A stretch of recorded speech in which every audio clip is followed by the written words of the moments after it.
So you have heard the story of the parable of the talents. And before we get into the talents, seed or soil, preparing here on this chapter, let's set the scene.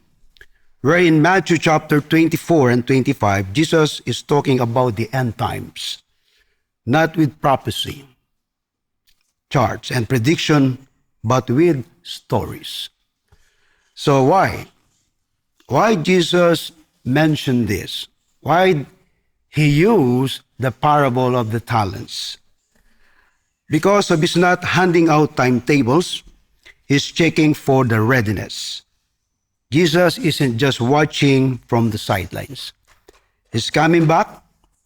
The question now is, will he find you using what he gave you? So that's our question. But the key insight here on this chapter 24 and 25. So Jesus tells the three parables here. We have 10 virgins, and then the parable of the talents, and as well as the sheep and goats. And to answer one of the big questions in life is, what kind of life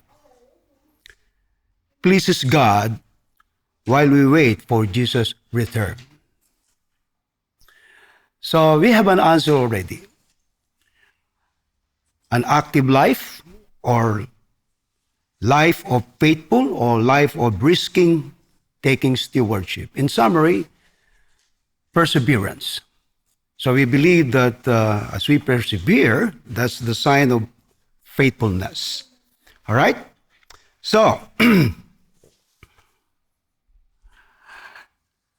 let's go back on verse 14 to 30. We're not going to read them all, but just a part of those verses. So let's take a look on verse 14 to 15. So what Jesus says here. To one he gave 5 talents, to another 2, and to another 1 according to his ability. So what is this talent Jesus is trying to communicate to his listener? So I figure out this kind of talent that he mentioned. The talent here was worth 20 years' wages. Right? This isn't pocket money. It is a serious trust. So if you're going to compute, what is talent? In the New Testament, the talent was a unit of weight, usually referring to silver or gold. Right? And 1 talent of silver was about 75 pounds. It's about 34 kilos. And in terms of value, 1 talent of silver equal about 6,000 denarii. That's many coin. And 1 denarius is 1 coin. And 1 coin is standard daily wage for a laborer. So let's figure out. If you do the math, 6,000 days wages, and 300 days work wages, then 20 years. So how much is that? So, I don't know. The average salary here in Australia is around, I think, per annum is 55,000 per year, right? So, that's per year. So let's assume that you have 55,000 per year, and that is multiplied by 20 years. So you got 1.1 million, right? Right? The one who received 5 talents is about 5.5 million. And the other 2, the one who received 2 talents, is 2.2 million. So this is not a pocket money. This is a serious trust. Big. Right? Very big. So, what matters in this context? When Jesus told the parable about giving 1 servant 5 talents, he was talking about millions, right? Millions of dollars worth of trust, not just a pocket money. So it helps us to explain why the parable carries such emotional and spiritual weight. It's about how we handle massive responsibility and potential. All right? In OC translation of this passage, that sounds like this. The boss goes booze and hands out the goods. 5, 2, and 1, and he doesn't expect them all to bring back the same. It's about what they do with what they have been given. So what is our insight on these verses? God gives differently, right? But always intentionally.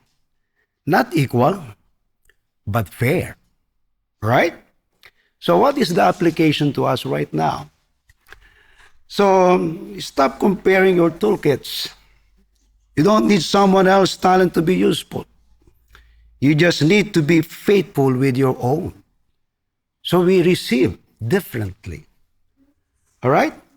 So what is talents all about? So I figure out what this talent represent to us right now. Okay? So maybe it's a gifts and abilities that we have. Your natural talents, learned skill, or creative strength. Whether you sing, you code, you write, you teach, or encourage, these are meant to be used, not hidden. That's why when sometimes I preach, I sing. I use the talent. All right? So it may be resources and opportunities. Right? You are given time. You have given money, education, influence, or even your job. God gives different people different resources, not equally, but each with purpose and potential. So what else about this talent? Responsibility and purpose. Your role in your family, your community, or your calling. So this parable reminds us that we are just a caretakers.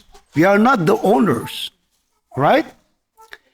We are accountable for how we use what we've been given. Because someday we are going to give an account before the Lord. And this parable is the end times story. And Jesus communicated this in first century until now. What he's trying to tell us this morning, my brothers and sisters. Right? So, in short, talents today, whatever in your hands that can be used for good, for growth, and God's glory, they're coming from God. God gave it to you. Right? You remember Moses got a staff? He opened the Red Sea. Gideon got 300. He defeated the Midianites. And David got a sling.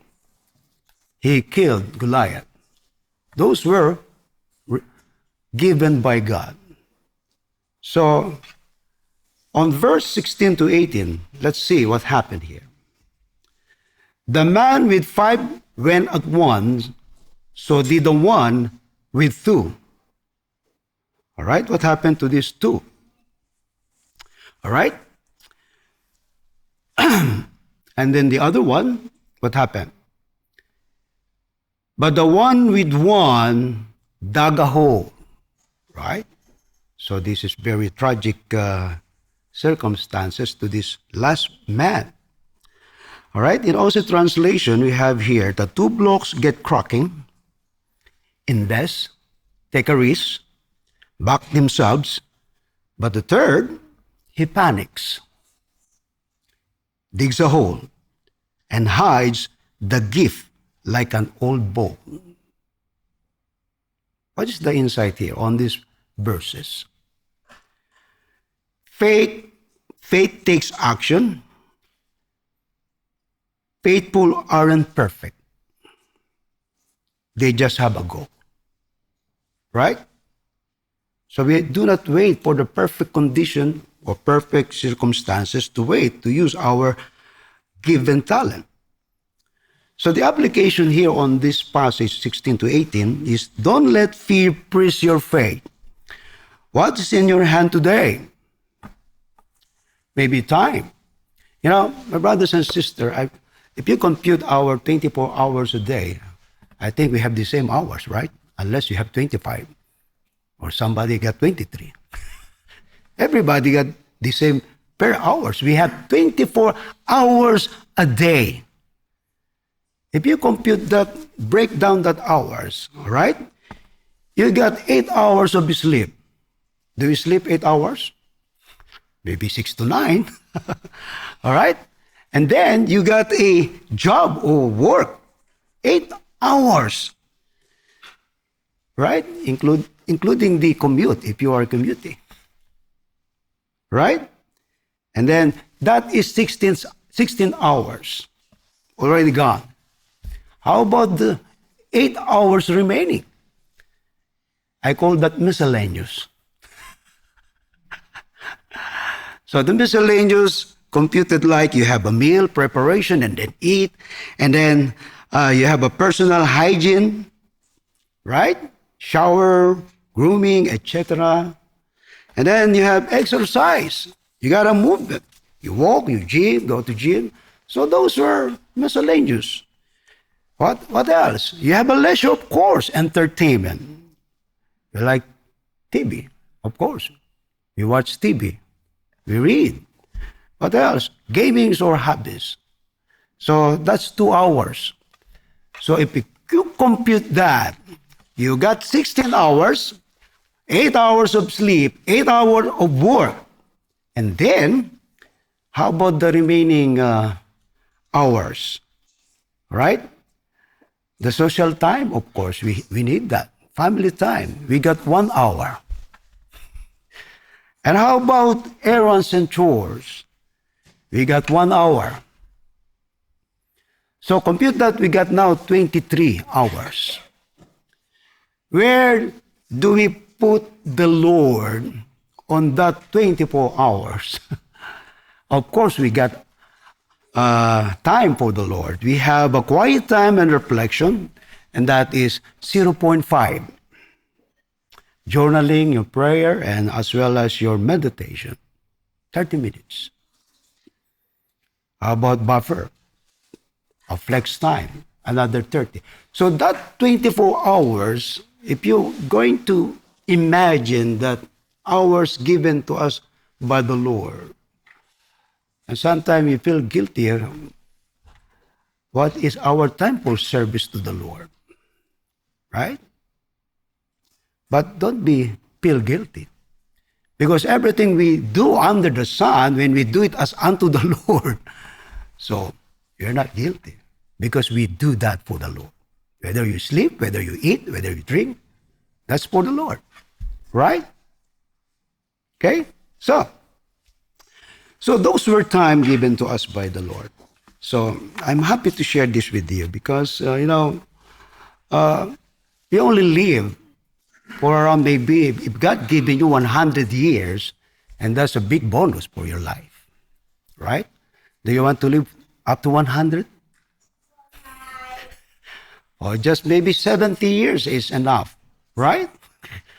But I pray to the Lord, Lord, give me 100 years. That's my prayer. I'll be turning 60 this coming July. Actually, July.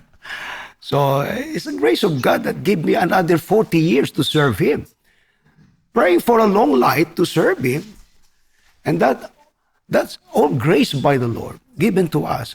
If God wanted to live a longer years in this planet Earth, so He got a plan and purpose for us.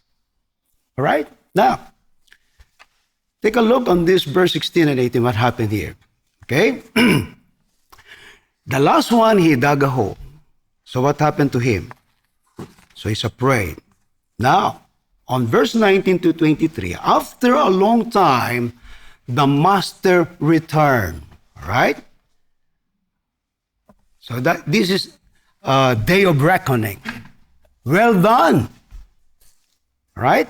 Not rare. Well done. Good and faithful servant, right? I like the description here. Good and faithful servant. He didn't say celebrity or any kind of description here, but good and faithful servant, right?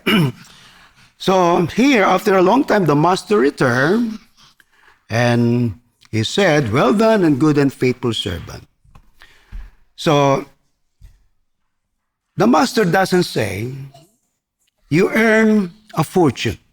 He says, you were faithful. Right? Both 5 talent and 2 talent servant get the exact same commendation. The same. But they have different amount. 2 and 5. But commendation is the same. Right? So what is the key insight here? Faithfulness is greater than any result. Meaning, God is not expecting us any result, whether you fail or not, or succeed. Here, the basis is faithfulness. Right? God celebrates effort over the outcome. He wanted us to be faithful. You don't have to do something massive. You just have to keep showing up, whether it is a kappa, a prayer, a note. He sees all. Right? So, take a look on verse 24 to 27. What happened to the one who dug the hole? You know what he said? I knew you were a hard man. Right? So I hid your talent. So what is the decision of the master? You know, the third servant, real problem. He misunderstood the heart of the master. He saw him as harsh, not as somewhat worth trusting. That's what he figured out, his master. So in OC translation, he figured better do nothing than mess it up. Don't do anything. It will be messed up. But the mindset costs him everything. If you don't know God's heart, you won't take any step of faith. Fear leads to burying. Faith leads to building. We need one step at a time. As the Chinese proverb says, journey of 1,000 miles begin in one step. So the faith is lost from this block. Right? So maybe we can ask ourselves the application for us. Do I really believe God wants to use me? That He is good and trustworthy? That He changes everything? So what happened on 28 and verse 30 up to 30? Take the 1 talent and give it to the one with 10. Wow. Sound harsh.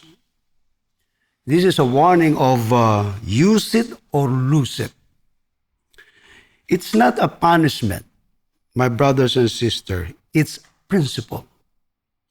If you don't exercise, it atrophies, right? Daniel knows that. In medical science. If you don't exercise, you got atrophies. So, God multiplies movement, not maintenance. So, He wants these 3 blocks to use the talent that has been given to them. The 2 succeed, but the one failed. So, in Aussie, we call this, if you never swing the bat, you'll never score. Right? It's not that yet you failed. It's that you didn't even try. So at least we try. So what is the key insight here? God gifts aren't for storage, right? They are for service. Use what you've got or risk missing the joy you're made for. My brothers and sisters, the talents that we have is different. You get different talent. And we were the ones who are going to figure out if we use these talents given to us by God. Right? So, I don't know if you can, I communicate well. Do I communicate well? All right, good. So, you heard the stories very clear. All right? The talents that we have, those were gifts, abilities, opportunities that God has given us. How do we use them? And why we need to use them? What do you think? Why we need to use our talent? Because God has a purpose. All right? So what is the key on the talent that we have? Others succeed, but others fail. What if we fail? What are we going to tell the Lord when we face Him on the judgment day? Because every one of us will give an account. All right? The beauty of these things is that we are given an opportunity to exercise our faith. All right? We don't need to wait for the perfect condition to use our God-given talent. Right? So, I don't know if you got this story before I gave the takeaways on this parable of talents. The story of the emperor's seeds. Have you heard that story? Not yet. I'll tell you. Right? There was this emperor who had no kids and needed to pick someone to take over the throne. So he calls in kids from all over the kingdom and hands each of them a seed. He says, "Go home, plant it. Look after it for a year, and then come back and show me what you've grown." Young bloke named Ling takes his seeds home, grabs a pot, some soil, and waters it every day. But nothing sprouts.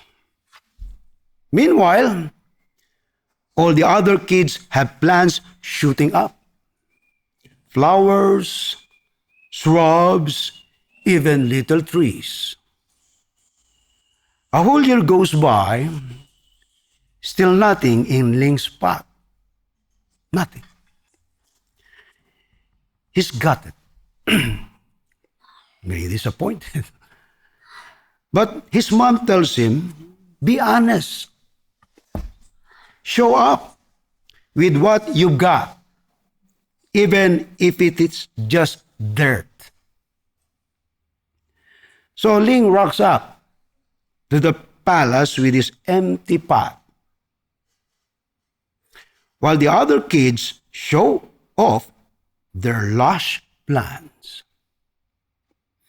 The emperor walks through the crowd, nodding at the impressive greenery. Then he gets to Ling and asks, "What happened here?" Ling says, "I water it every day, but nothing grow. A bit later, the emperor stepped up and says, "A year ago, I gave you all bold seeds. None of them were meant to grow. But I see thousands of thriving plants and one empty pot." What happened? Only one of you was honest that takes guts. That's the kind of person I want to lead. Ling will be my heir. The moral of the story? Be honest. Be faithful. Better to be honest with the barren pot than fake it with something that's not real.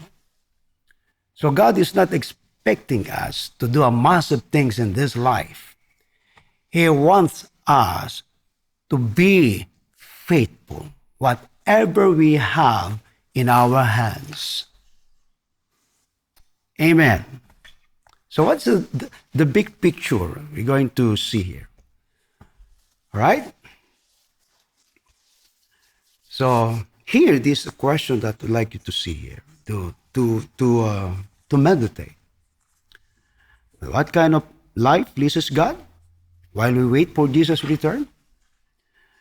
So this, in summary, we have the life of active, faithful, risk-taking stewardship, perseverance. And perseverance is faithfulness. All right? Okay.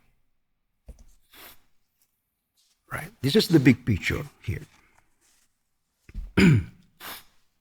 Number one, God entrusts, not just gives. What is that? You are not the landowner. You are the caretaker. Use what's in your hands. What is this? You don't own the mission, but you've been trusted with a part in it. Be faithful with what you've got. Right? Number two, takeaway. Faithfulness is greater than flashiness. So, you don't need to be rooster in the paddock, be noisy. Just show up and serve. You don't have to be impressive, just faithful, show up, do your part, that's enough. Number three, takeaway. Risk is part of faith. All right? So the OC angle here is have a crack, even if you're not sure how it will go. God is not afraid of your mistake. Remember, we don't wait for the perfect time. It is step by faith. Courage matters more than certainty. God values your effort more than your perfection. All right? Number four, fear and passivity are the real enemies. What is this? In OC angle, we see it like this. Better a bloke who gives it a go than one who just mind the shed. What is this? It's better to step up in faith than to sit on your hands waiting for perfect condition. So, does it happen? I need to wait. How long? You will wait before you use your God-given talents, your God-given abilities. And somebody argued that, Reverend, I'm old enough, I cannot do that. Right? But you got a talent. Right? So that can be useful by the Lord. Even we are old. So number 5 here, it's not too late. If you're still breathing, there's still work to do. You know, When the minister age to 60 or 65, they retire. Actually, there is no retirement in serving the Lord. It's only shifting of ministry. Even us. You're going older, you're aging. So you're just shifting the ministry. You're still there. And your talent is more enhanced because you have a lot of experience and a lot of something to share. Right? Your abilities, your talents, your experiences. So, my brothers and sisters, we conclude these pictures. Okay. You don't need to be spectacular, just faithful. Whether you are 17 or 87 years old, the question is, what is in your hand? Do you have a poem? Of course. You can use that. A kind word? Or a story worth telling? You know, old person have a lot of story to tell. Right? And you can share that. Or a prayer to pray. The old person can pray for long, long hours. And that is the great ministry that they can ever do for the church. Pick it up. Use it. Offer it. And trust that one day you will hear the only words that really matter. Well done. And good and faithful servant. So, I remember the old gum tree, because a lot of us are aging. So, the old gum tree can live up to 500 years. And they become useful to the community. It is the same with a person who is aging. Right? So, our challenge now here. What's one thing you buried that God wants you to dig up again this week? Right?